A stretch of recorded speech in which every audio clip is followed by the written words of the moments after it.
Tenemos tendencia a pensar que ser más inteligentes nos hará la vida más fácil y que el nivel intelectual siempre va asociado al éxito o a la calidad de vida que tengamos. Sin embargo, esto no siempre es así. Y una muestra la podemos encontrar en el caso de las personas con altas capacidades o superdotados, una condición que según algunos estudios puede estar presente hasta en el 10% de los alumnos matriculados en educación en España. Hoy, en el espacio de psicología, hablamos de las características que implica tener altas capacidades. Hablamos de salud, hablamos de salud, hablamos de salud, hablamos de salud. Isabel Fernández, ¿qué tal? Muy buenas. Muy buenos días, Lázaro, ¿qué tal? Bueno, para comenzar, ¿cómo detectamos si somos personas superdotadas o con altas capacidades? Bueno, pues hasta hace unos años se consideraba que una persona era superdotada o tenía altas capacidades cuando puntuaba alto en los test de inteligencia, y de hecho la Organización Mundial de la Salud considera a una persona como superdotada cuando tiene un cociente intelectual global superior a 130 de puntos, siendo lo normal en España en torno a 100. Es decir, los test de inteligencia pues constan de varias partes. Tienen una parte verbal, otra de razonamiento lógico, resolución de problemas y una parte no verbal independiente del nivel cultural o del lenguaje, que sería la lógico-matemática, espacial, etcétera.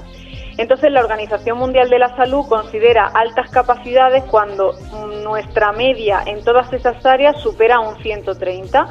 ¿Qué pasa? Que en los últimos años esta definición se ha quedado como obsoleta porque ya no hablamos de inteligencia como algo, digamos, estático que yo tenga fijo, sino que hablamos más bien de potencial intelectual, es decir, de ese potencial que yo puedo llegar a desarrollar en un determinado momento, y entonces se podría definir esas altas capacidades como las que tienen esas personas que tienen un alto potencial intelectual o para aprender.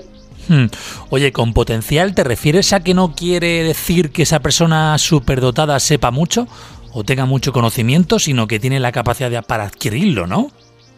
Claro, exacto. Cuando decimos que las personas con altas capacidades tienen un alto potencial intelectual, lo que queremos decir es que son personas que tienen una capacidad muy elevada para procesar grandes cantidades de información y de estímulos en poco tiempo.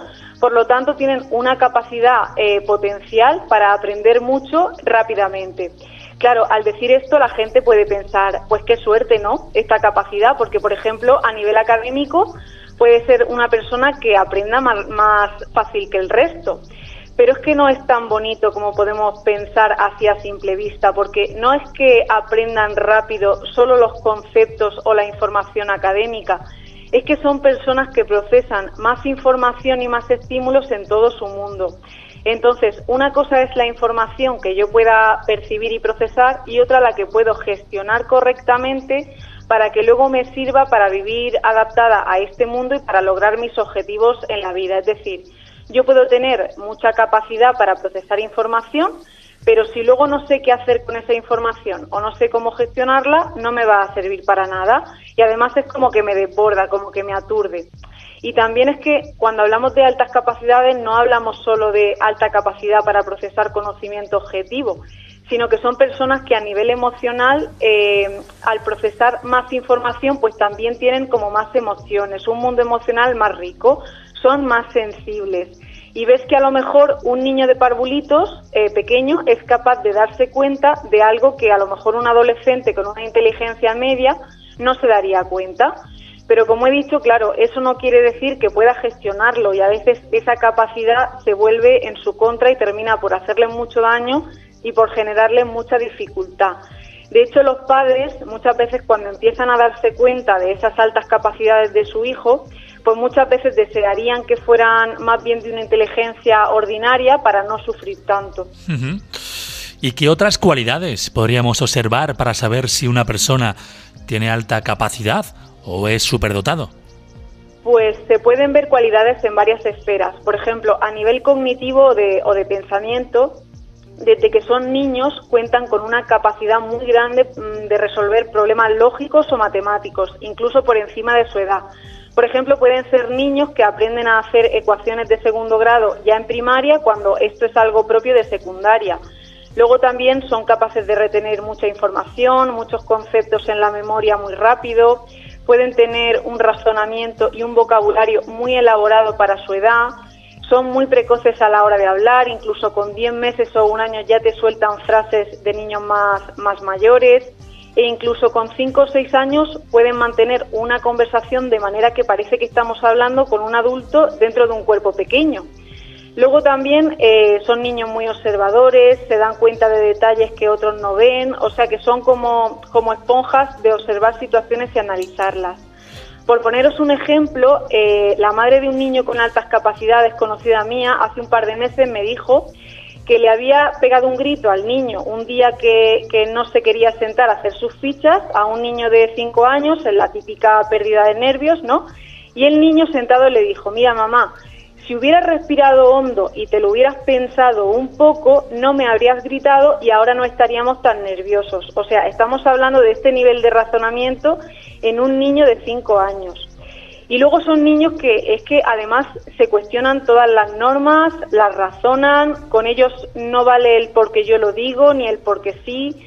Entonces a veces a los adultos nos ponen un poco en apuros, por así decirlo, porque demandan razonamientos y explicaciones que a veces los adultos con una inteligencia media no sabemos darles, porque de niños ya tienen más inteligencia que quizás los adultos con inteligencia media.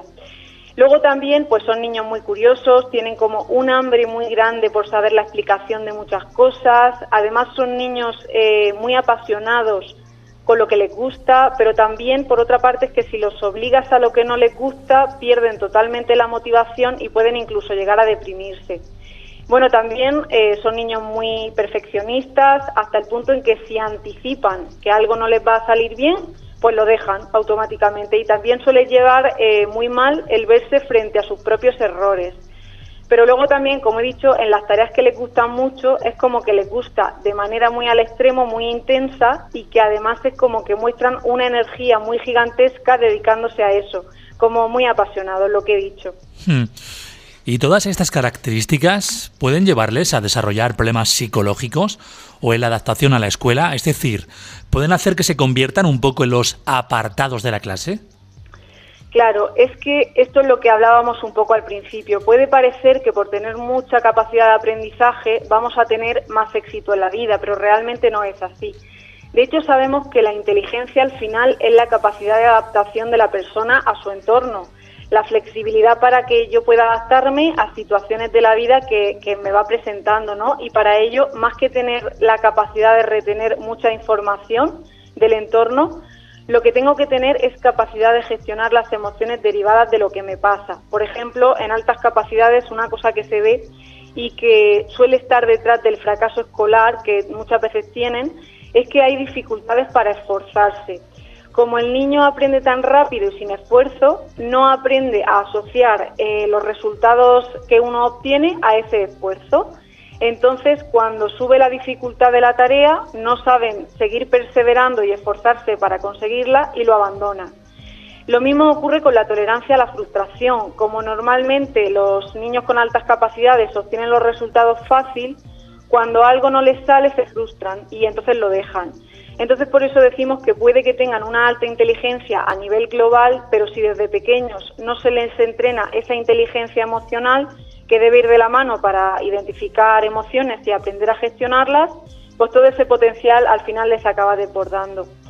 Y luego también, como dices, es que esta alta sensibilidad que tienen y esta capacidad para aprender por encima del nivel de la clase puede suponer un motivo para que muchas veces sean marginados o que incluso se lleguen a meter con ellos los demás niños.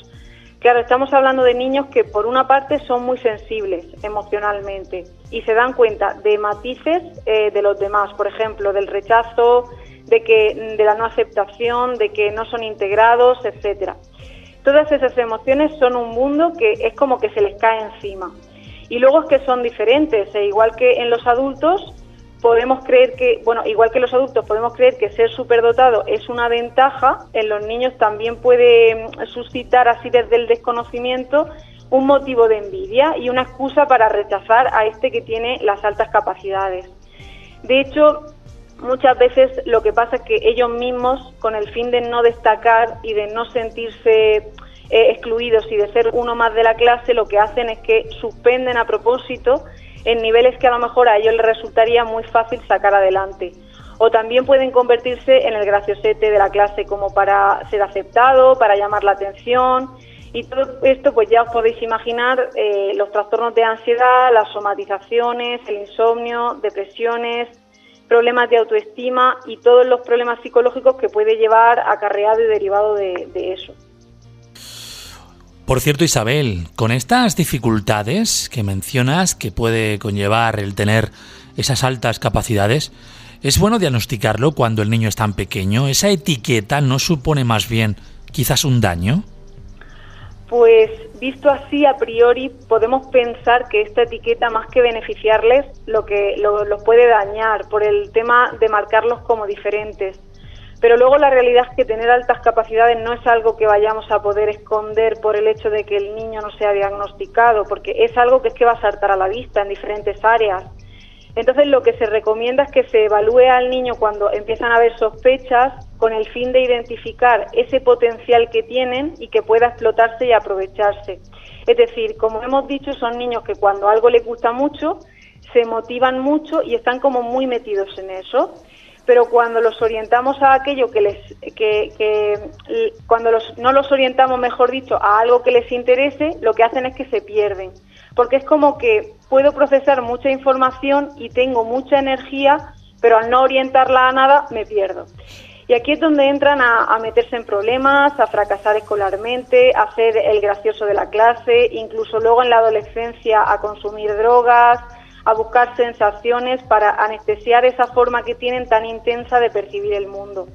O sea que es mejor que si el niño es muy interesado, por ejemplo, en ajedrez, supongamos, pues que lo explotemos por ahí, y si tiene que ir todas las tardes a un grupo federado de ajedrez, pues que se dosifique por ahí esa gran cantidad de energía que tiene y esa capacidad. Este tipo de niños, este tipo de niñas preguntan por todo. Lo último que deberíamos de hacer, supongo yo, Isabel, que será presionarles. Claro, hay que adaptarse como cualquier niño a los ritmos y estar muy atentos a las necesidades que cada uno, porque aunque hablemos de altas capacidades como algo general, lo que tenemos que tener en cuenta es que luego cada niño tiene sus necesidades individuales y hay que evaluar cada caso como un mundo diferente. Es muy curioso, ¿no? El tener que hablar de esas altas capacidades y lo que nos pueden sorprender los niños y niñas con estas capacidades así. Isabel Fernández, gracias como siempre. ¿Alguna cosa que se nos haya quedado en el tintero? O si tuviéramos alguna duda de este tema o de otro, ¿cómo podemos hablar contigo? Queremos ponernos en contacto contigo. Bueno, pues como siempre, presencialmente estamos en la consulta de psicología de Policlínica CEGIN, y para dudas o consultas o informaciones que necesitéis también tenemos disponibles las redes sociales de Isabel Psicología. Muy bien. Pues Isabel, gracias como siempre. La semana que viene volveremos a citarnos.